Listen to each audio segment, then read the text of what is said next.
Assalamualaikum warahmatullahi wabarakatuh. Kami dari kelompok 7, kelas akuntansi 3C, mata kuliah perpajakan, akan membahas tentang PPh pasal 22.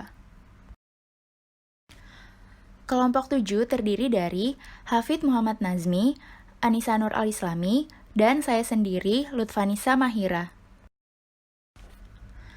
Dalam PPh pasal 22, membahas tentang pemotong dan pemungut PPh pasal 22, objek PPh pasal 22 dikecualikan dari pemungutan PPh pasal 22 saat terutang PPh pasal 22, tata cara pemotongan dan pemungutan PPh pasal 22, sifat pemungutan PPh pasal 22, perhitungan PPh pasal 22, dan SPT masa dan bukti pemotongan PPh pasal 22. Selanjutnya, pengertian PPh pasal 22. Menurut Undang-Undang Nomor 36 Tahun 2008 tentang Pajak Penghasilan, PPh pasal 22 adalah bentuk pemotongan atau pemungutan pajak yang dilakukan satu pihak terhadap wajib pajak dan berkaitan dengan kegiatan perdagangan barang. PPh pasal 22 ini diatur dalam PMK nomor 34, PMK 010/2017 yang sebagaimana telah diubah terakhir pada PMK nomor 110, PMK 010/2018. Pemotong dan pemungut PPh pasal 22. Yang pertama, Bank Devisa dan Direktorat Jenderal Bea dan Cukai atas impor barang dan ekspor komoditas tambang batu bara, mineral logam, dan mineral bukan logam yang dilakukan eksportir, kecuali yang dilakukan oleh WP yang terikat dalam perjanjian kerjasama pengusaha pertambangan dan kontrak karya. Yang kedua, oleh bendahara pemerintah dan kuasa pengguna anggaran atau KPA, sebagai pemungut pajak pada lembaga pemerintah dan lembaga negara lainnya, terkait dengan pembayaran atas pembelian barang. Yang ketiga, bendahara pengeluaran, terkait dengan pembayaran atas pembelian barang dengan mekanisme uang persediaan. Yang keempat, KPA atau pejabat penerbit surat perintah membayar yang didelegasi oleh KPA terkait dengan pembayaran atas pembelian barang kepada pihak ketiga dengan mekanisme pembayaran langsung. Yang kelima, badan usaha tertentu yang meliputi BUMN, yaitu saham usaha yang seluruh atau sebagian modalnya dimiliki negara melalui penyertaan secara langsung yang berasal dari kekayaan negara yang dipisahkan. Lalu BUMN yang dilakukan restrukturisasi melalui pengalihan saham milik negara kepada BUMN lainnya. Lalu, badan usaha tertentu yang dimiliki secara langsung oleh BUMN terkait dengan pembayaran atas pembelian barang untuk keperluan kegiatan usahanya. Yang keenam, badan usaha, bidang usaha industri semen, industri kertas, industri baja, industri otomotif, dan industri farmasi atas penjualan hasil produksinya kepada distributor di dalam negeri. Yang ketujuh, agen tunggal pemegang merek ATPM, agen pemegang merek APM, dan importir umum kendaraan bermotor atas penjualannya di dalam negeri. Yang kedelapan, produsen atau importir bahan bakar minyak, bahan bakar gas, dan pelumas atas penjualannya di dalam negeri. Yang kesembilan, industri atau eksportir bidang kehutanan, perkebunan, pertanian, peternakan, dan perikanan atas pembelian bahan yang belum melalui proses industri manufaktur untuk keperluan kegiatan industri atau ekspornya. Yang ke-10, industri atau badan usaha yang membeli komoditas tambang batu bara, mineral logam, dan mineral bukan logam dari badan usaha atau orang pribadi pemegang izin usaha pertambangan. Yang terakhir, badan usaha yang memproduksi emas batangan terkait dengan penjualan di dalam negeri. Ini ada beberapa badan usaha tertentu yang dimiliki secara langsung oleh BUMN yang ditetapkan sebagai salah satu pemotong dan pemungut PPh pasal 22.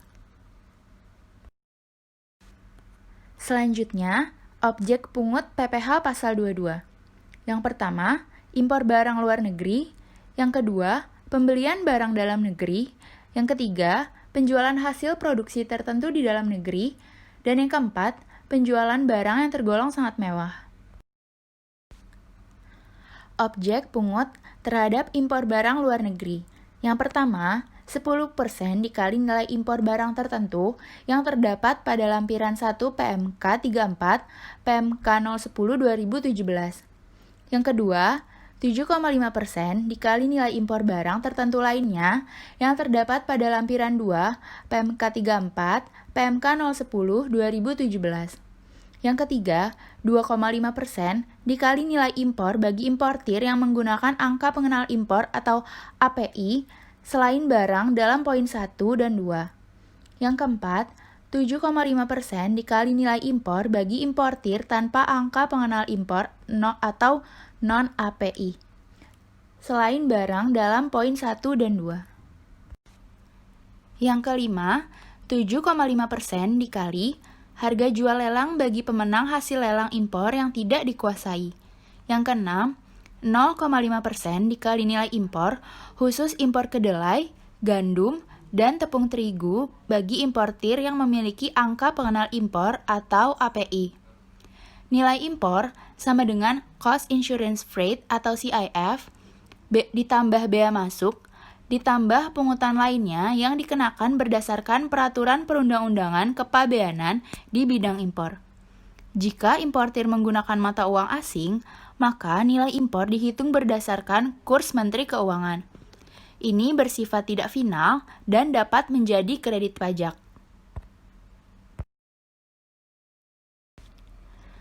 Selanjutnya, objek pungut terhadap pembelian barang dalam negeri. Yang dipungut PPh pasal 22 adalah pembelian barang dalam negeri oleh 1. Bendahara pemerintah dan KPA sebagai pemungut pajak pada lembaga pemerintah dan lembaga negara lainnya terkait dengan pembayaran atas pembelian barang dengan nilai transaksi di atas 2 juta rupiah dan bukan pembayaran yang terpecah-pecah. 2. Bendahara pengeluaran terkait dengan pembayaran atas pembelian barang dengan mekanisme uang persediaan dengan nilai transaksi di atas 2 juta rupiah dan bukan pembayaran yang terpecah-pecah.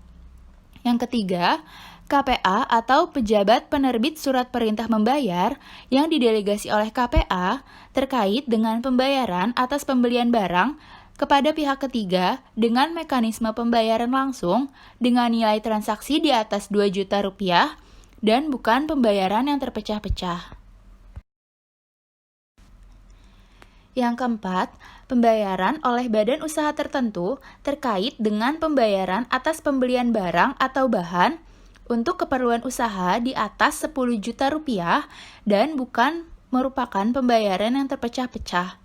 Badan usaha meliputi BUMN, yaitu saham usaha yang seluruh atau sebagian modalnya dimiliki negara melalui penyertaan secara langsung yang berasal dari kekayaan negara yang dipisahkan.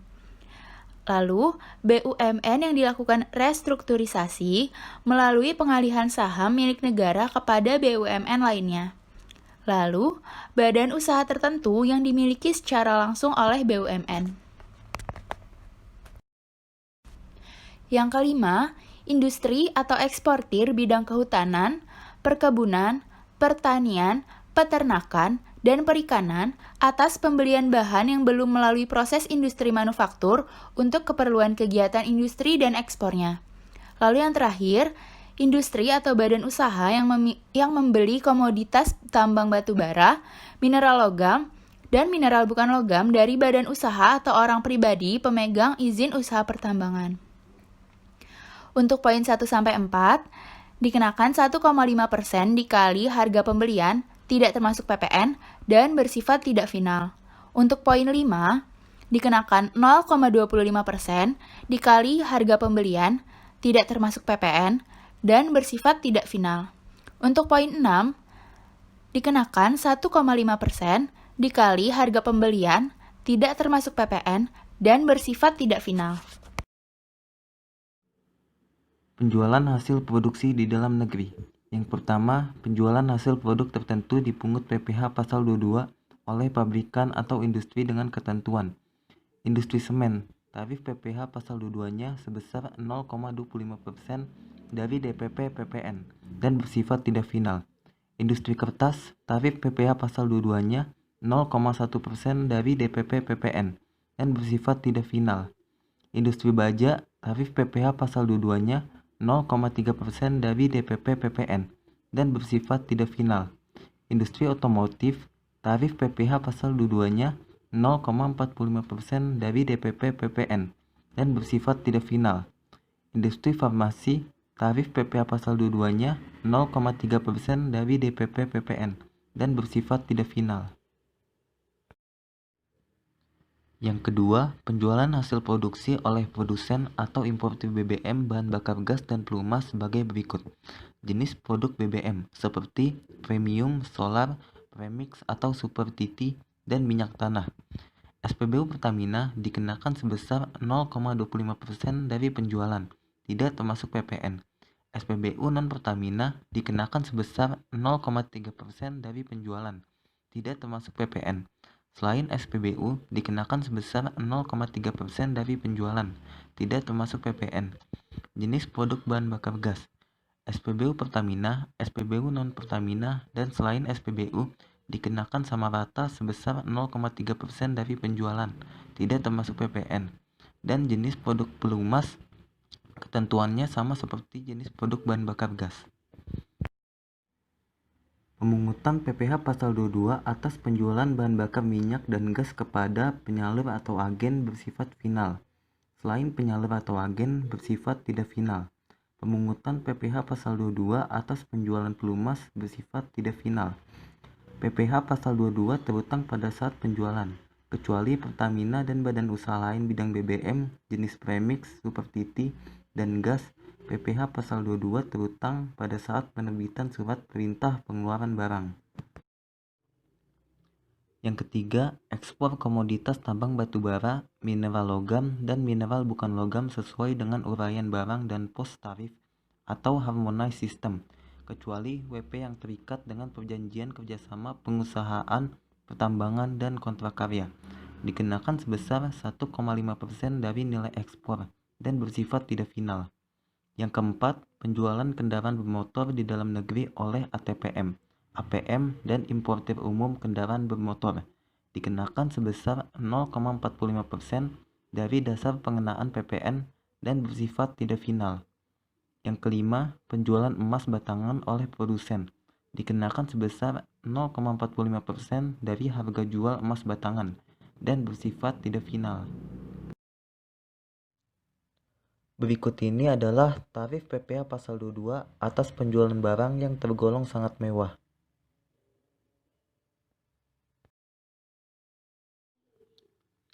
Selanjutnya, pengecualian dari pemungutan PPh pasal 22. 1. Impor atau penyerahan barang yang berdasarkan ketentuan perundang-undangan tidak terutang pajak penghasilan. 2. Impor barang yang dibebaskan dari pungutan biaya masuk atau PPN. 3. Impor sementara, jika pada waktu impornya dimaksudkan untuk diekspor kembali. 4. Impor kembali, meliputi barang-barang yang telah diekspor kemudian diimpor kembali dengan memenuhi syarat yang ditentukan oleh Direktorat Jenderal Bea dan Cukai. 5. Pembayaran oleh bendaharawan yang paling banyak jumlahnya 2 juta rupiah, tidak termasuk PPN dan bukan pembayaran terpecah-pecah. 6. Pembayaran yang jumlahnya paling banyak 10 juta rupiah, tidak termasuk PPN dan bukan pembayaran yang terpecah-pecah oleh BUMN dan badan usaha tertentu lainnya. 7. Pembayaran untuk 1. Pembelian bahan bakar minyak, bahan bakar gas, pelumas, dan benda-benda pos. 2. Pemakaian air dan listrik. 8. Pembayaran untuk pembelian minyak bumi, gas bumi, dan produk sampingan dari kegiatan di bidang minyak bumi dan gas bumi yang dihasilkan di Indonesia dari 1. Kontraktor yang melakukan eksplorasi dan eksploitasi berdasarkan kontrak kerjasama. 2. Kantor pusat kontraktor yang melakukan eksplorasi dan eksploitasi berdasarkan kontrak kerjasama. 3. Trading arms kontraktor yang melakukan eksplorasi dan eksploitasi berdasarkan kontrak kerjasama. 9. Pembayaran untuk pembelian panas bumi atau listrik hasil pengusahaan panas bumi dari WP di bidang usaha panas bumi, berdasarkan kontrak kerjasama pengusahaan sumber daya panas bumi. 10. Pembelian bahan-bahan berupa hasil kehutanan, perkebunan, pertanian, peternakan, dan perikanan yang belum melalui proses manufaktur untuk keperluan industri atau ekspor yang dimaksud pasal 1 ayat 1 huruf I dengan jumlah paling banyak 20 juta rupiah tidak termasuk PPN dalam satu masa pajak. 11. Pembelian batu bara, mineral logam, dan mineral bukan logam dari badan atau orang pribadi pemegang izin usaha pertambangan yang telah dipungut PPh pasal 22 atas pembelian bahan atau barang untuk keperluan usahanya oleh BUMN. 12. Impor emas batangan yang akan diproses untuk menghasilkan barang perhiasan dari emas untuk tujuan ekspor. 13. Pembayaran untuk pembelian barang sehubungan dengan penggunaan dana BOS. 14. Penjualan kendaraan bermotor dalam negeri yang dilakukan oleh industri otomotif, ATPM, APM, dan importir umum kendaraan bermotor yang telah dikenai pemungutan PPh. 15. Penjualan emas batangan oleh badan usaha yang memproduksi emas batangan sesuai pasal 1 ayat 1 huruf K kepada Bank Indonesia. 16. Pembelian gabah atau beras oleh bendahara pemerintah seperti KPA, pejabat penerbit surat perintah membayar atau delegasi KPA atau bendahara pengeluaran. 17. Pembelian gabah atau beras oleh perusahaan umum badan urusan logistik. 18. Pembelian bahan pangan pokok oleh perusahaan umum badan urusan logistik atau BUMN lain yang mendapatkan penugasan saat terhutang pada PPh pasal 22. Pemungutan saat impor, terhutang dan dilunasi saat pembayaran biaya masuk. Dalam hal biaya masuk ditunda atau dibebaskan. Terhutang dan dilunasi saat penyelesaian dokumen pemberitahuan pabean atas ekspor. Pemungutan saat ekspor, terhutang dan dilunasi pada saat penyelesaian dokumen pemberitahuan pabea atas ekspor. Pemungutan saat pembelian barang atau bahan oleh bendahara dan badan usaha tertentu. Terhutang dan dipungut pada saat pembayaran. Pemungutan saat penjualan hasil produksi dan kendaraan bermotor. Terhutang dan dipungut pada saat penjualan. Pemungutan saat penjualan emas batangan dalam negeri. Terhutang dan dipungut pada saat penjualan. Pemungutan saat penjualan BBM, gas, dan pelumas. Terhutang dan dipungut pada saat penerbitan delivery order. Pemungutan saat pembelian bahan-bahan untuk industri sektor kehutanan, pertanian, perkebunan, peternakan, dan perikanan, serta pembelian komoditas tambang batu bara, mineral logam, dan mineral bukan logam. Terhutang dan dipungut pada saat pembelian. Tata cara pemungutan dan pemotongan. 1. Pemungutan PPh pasal 22 atas impor barang dilaksanakan dengan penyetoran ke kas negara melalui pos persepsi, bank devisa persepsi, atau bank persepsi yang ditunjuk Menteri Keuangan oleh importir yang bersangkutan dan Direktorat Jenderal Bea dan Cukai. 2. Pemungutan PPh pasal 22 atas ekspor komoditas tambang batu bara, mineral logam, dan mineral bukan logam dilaksanakan dengan cara penyetoran oleh eksportir yang bersangkutan ke kas negara melalui pos persepsi, bank devisa persepsi, atau bank persepsi yang ditunjuk oleh Menteri Keuangan. 3. Pemungutan PPh pasal 22 atas pembelian barang oleh pemungut pajak wajib disetor oleh pemungut ke kas negara melalui pos persepsi, bank devisa persepsi, atau bank persepsi yang ditunjuk oleh Menteri Keuangan dengan menggunakan surat setoran pajak yang telah diisi atas nama rekanan serta ditandatangani oleh pemungut pajak. 4. Pemungutan PPh pasal 22 oleh pemungut pajak sebagaimana dimaksud dalam pasal 1 ayat 1 huruf E, huruf F, huruf G, huruf H, huruf I, huruf J, dan huruf K PMK 34/2017 wajib disetor oleh pemungut ke kas negara melalui pos persepsi, bank devisa persepsi, atau bank persepsi yang ditunjuk oleh Menteri Keuangan. Selanjutnya, sifat pemungutan PPh pasal 22. Sifat pemungutannya terdiri atas final dan tidak final. Sifat pemungutan final yaitu penghasilan tidak digabungkan dengan penghasilan lain yang dikenai tarif umum dalam SPT tahunan PPh Badan. Biaya sehubungan untuk menghasilkan, menagih, dan memelihara penghasilan yang dikenai PPh tidak dapat dikurangi. Bukti potong PPh tidak dapat diperhitungkan sebagai kredit pajak bagi pihak yang dipotong atau dipungut. Sedangkan sifat pemungutan tidak final yaitu penghasilan digabungkan dengan penghasilan lain yang dikenai tarif umum dalam SPT tahunan PPh Badan. Biaya sehubungan untuk menghasilkan, menagih, dan memelihara penghasilan yang dikenai PPh dapat dikurangi. Bukti potong PPh dapat diperhitungkan sebagai kredit pajak bagi pihak yang dipotong atau dipungut.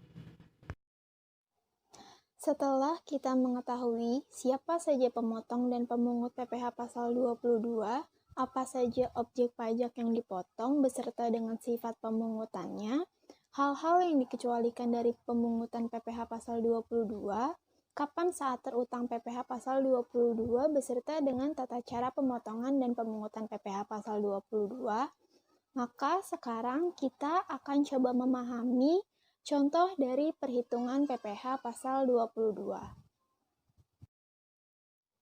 Contoh perhitungan impor barang luar negeri.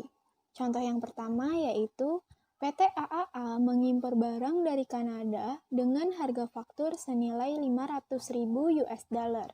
Barang yang diimpor adalah jenis barang yang tidak termasuk dalam barang-barang tertentu yang ditentukan dalam PMK nomor 34 tahun 2017.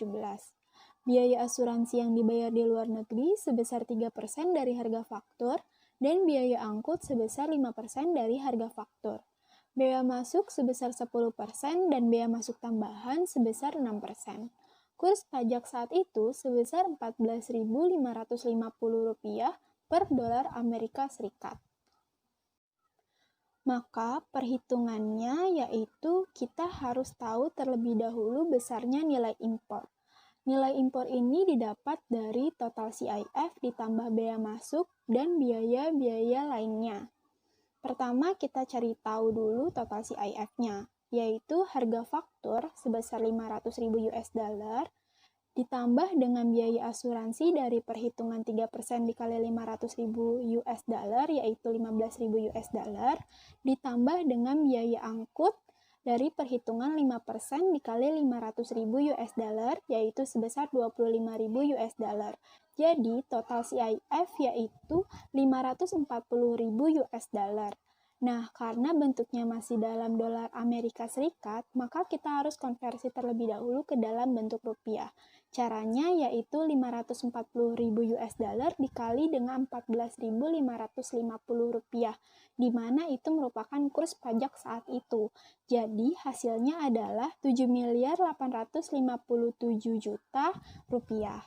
Lalu kita cari tahu bea masuknya sebesar 10%, yaitu hasilnya 785.700.000, dan bea masuk tambahannya yaitu 6%, hasilnya 471.420.000. Maka total dari nilai impor adalah 9.114.120.000. Selanjutnya, baru kita dapat menghitung besarnya PPh pasal 22 yang dipungut. Caranya yaitu nilai impor dikali dengan tarif sebesar 2,5% jika memiliki API. API itu adalah angka pengenal impor.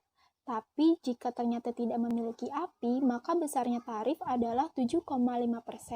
Nah, karena kita nggak tahu nih PT AA ini punya API atau enggak, maka kita hitung aja dua-duanya. Yang pertama, jika PT AAA memiliki API, yaitu berarti 2,5% dikali nilai impor sebesar 9.114.120.000, maka PPh pasal 22 yang dipungut adalah 227.853.000. Tapi jika ternyata PT AAA ini tidak memiliki API, maka perhitungannya yaitu 7,5% dikali 9.114.120.000, maka besarnya PPh pasal 22 yang dipungut adalah 683.559.000. Contoh yang kedua dari perhitungan impor barang luar negeri yaitu PT BBB mengimpor gandum dari Australia dengan harga faktur 250.000 US dollar. Biaya asuransi sebesar 2% dari nilai faktur dan biaya angkut sebesar 8% dari nilai faktur. Bea masuk yang dibebankan dari impor gandum ini adalah 7,5% dan bea masuk tambahan 2,5%. Kurs pajak saat itu sebesar Rp14.220 per dolar Amerika Serikat. Nah, karena pada transaksi ini sudah jelas bahwa impor berupa gandum, di mana gandum ini tarif PPh pasal 22-nya adalah 0,5% dikali nilai impor, maka kita tidak perlu mengetahui apakah PT BBB memiliki API atau tidak. Nah, perhitungannya seperti tadi, kita harus tahu total CIF-nya terlebih dahulu, yaitu harga faktur sebesar 250.000 US dollar ditambah biaya asuransi dari perhitungan 2% dikali 250.000 US dollar, yaitu sebesar 5.000 US dollar, ditambah biaya angkut dari perhitungan 8% dikali 250.000 US dollar, yaitu hasilnya 20.000 US dollar, maka total CIF dari impor gandum ini sebesar 275.000 US dollar. Selanjutnya kita konversi ke rupiah, yaitu 275.000 US dollar dikali 14.220 rupiah yang merupakan kurs pajak saat itu.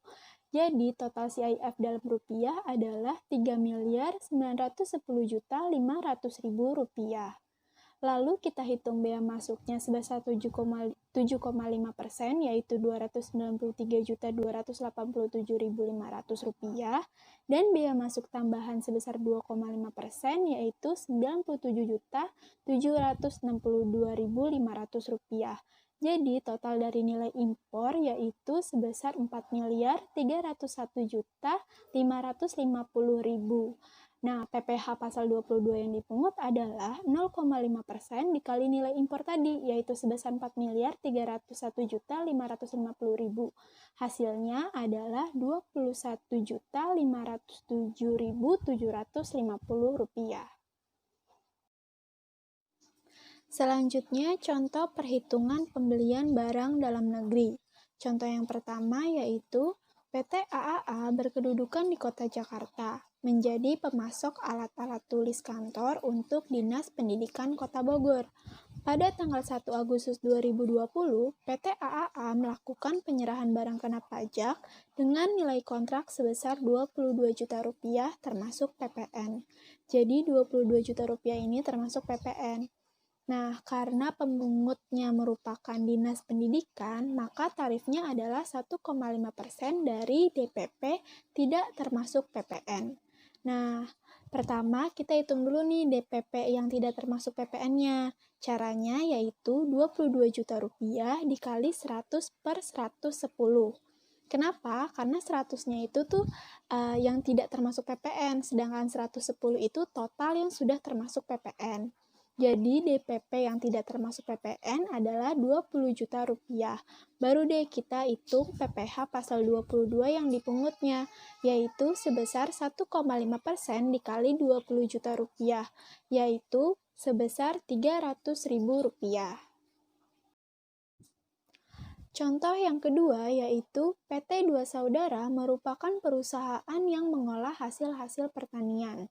Pada bulan Juli 2011, PT Dua Saudara membeli bahan-bahan untuk keperluan industrinya tersebut dari UD Petani sebagai pedagang pengumpul. Nilai pembelian sebesar Rp326 juta.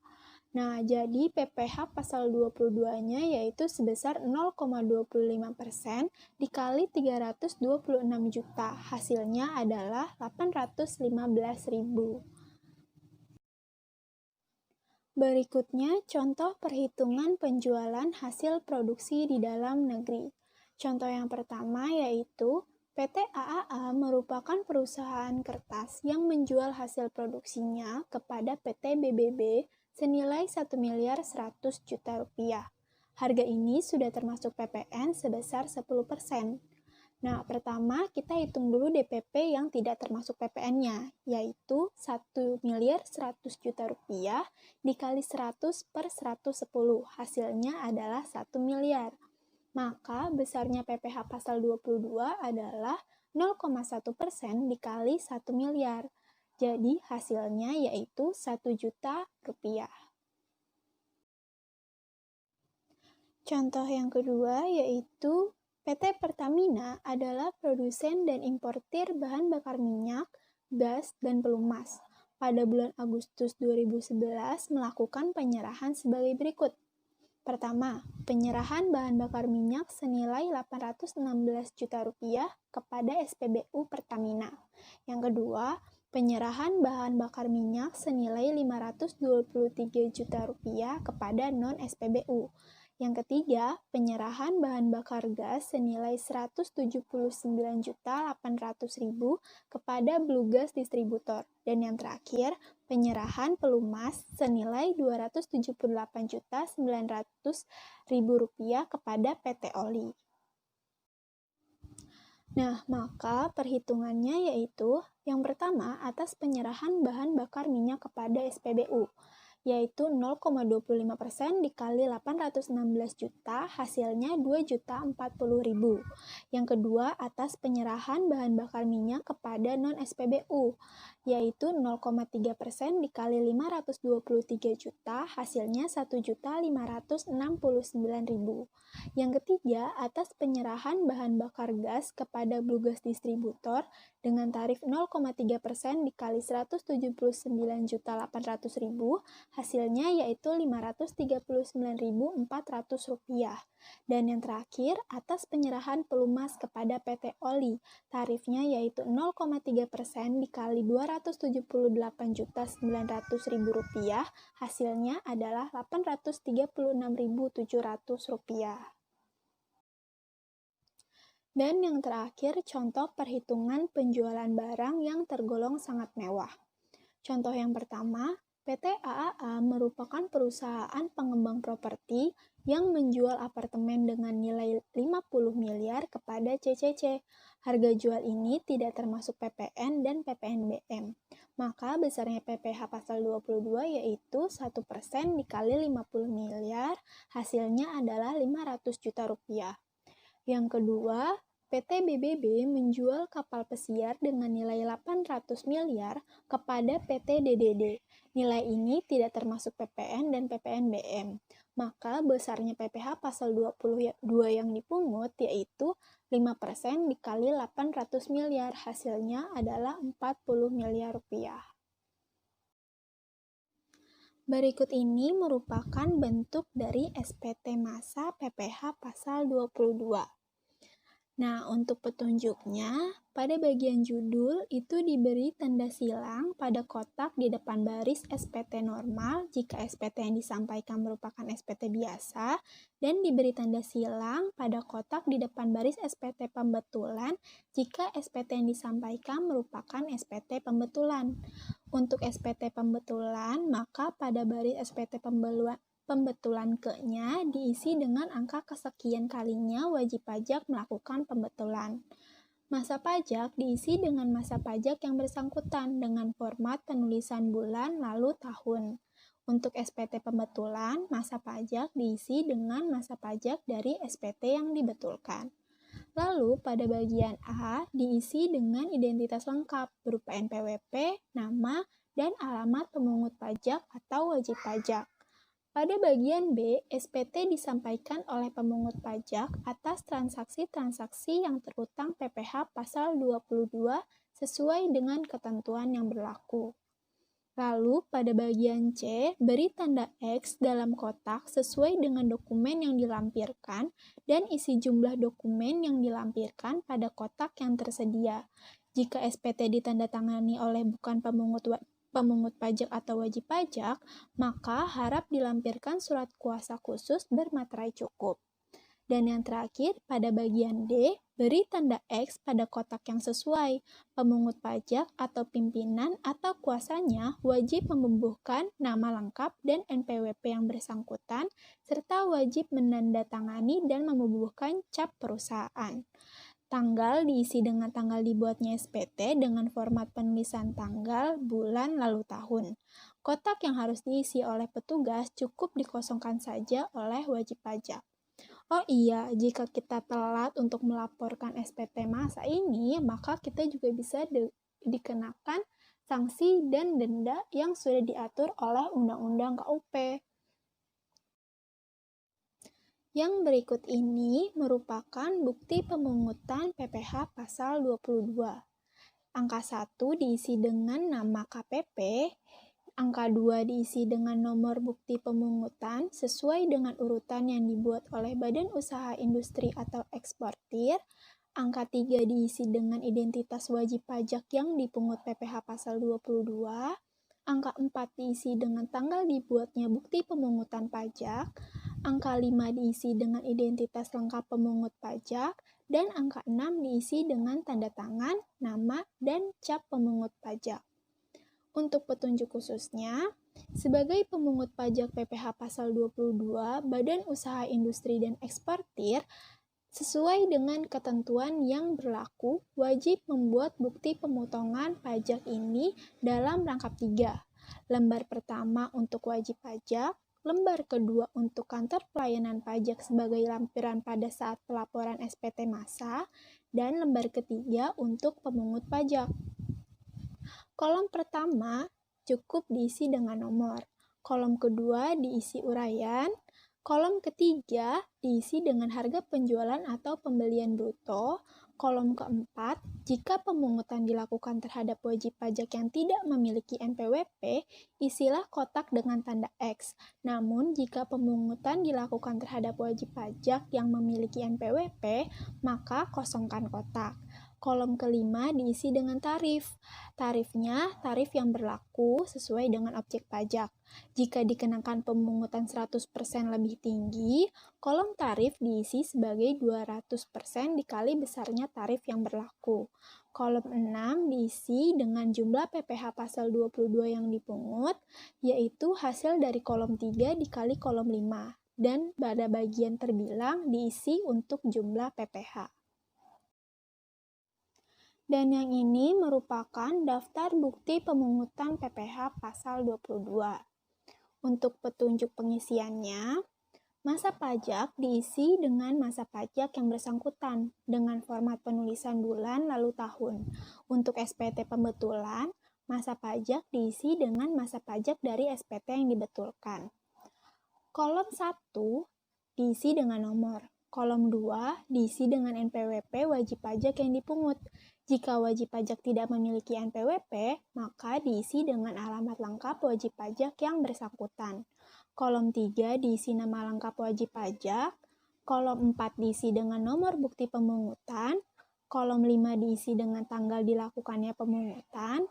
Kolom 6 diisi jumlah bruto transaksi untuk setiap bukti pemungutan. Dan kolom 7 diisi dengan PPh pasal 22 yang dipungut. Bagian tanda tangan, beri tanda X pada kotak yang sesuai. Pemungut pajak atau pimpinan atau kuasanya wajib membubuhkan nama lengkap dan NPWP yang bersangkutan, serta wajib menandatangani dan membubuhkan cap perusahaan. Tanggal diisi dengan tanggal dibuatnya daftar bukti pemungutan dengan format penulisan tanggal, bulan, dan tahun. Sekian presentasi dari kelompok kami. Terima kasih atas perhatiannya. Semoga ilmu yang kami sampaikan dapat bermanfaat bagi teman-teman semua. Mohon maaf apabila ada kata-kata yang salah. Wassalamualaikum warahmatullahi wabarakatuh.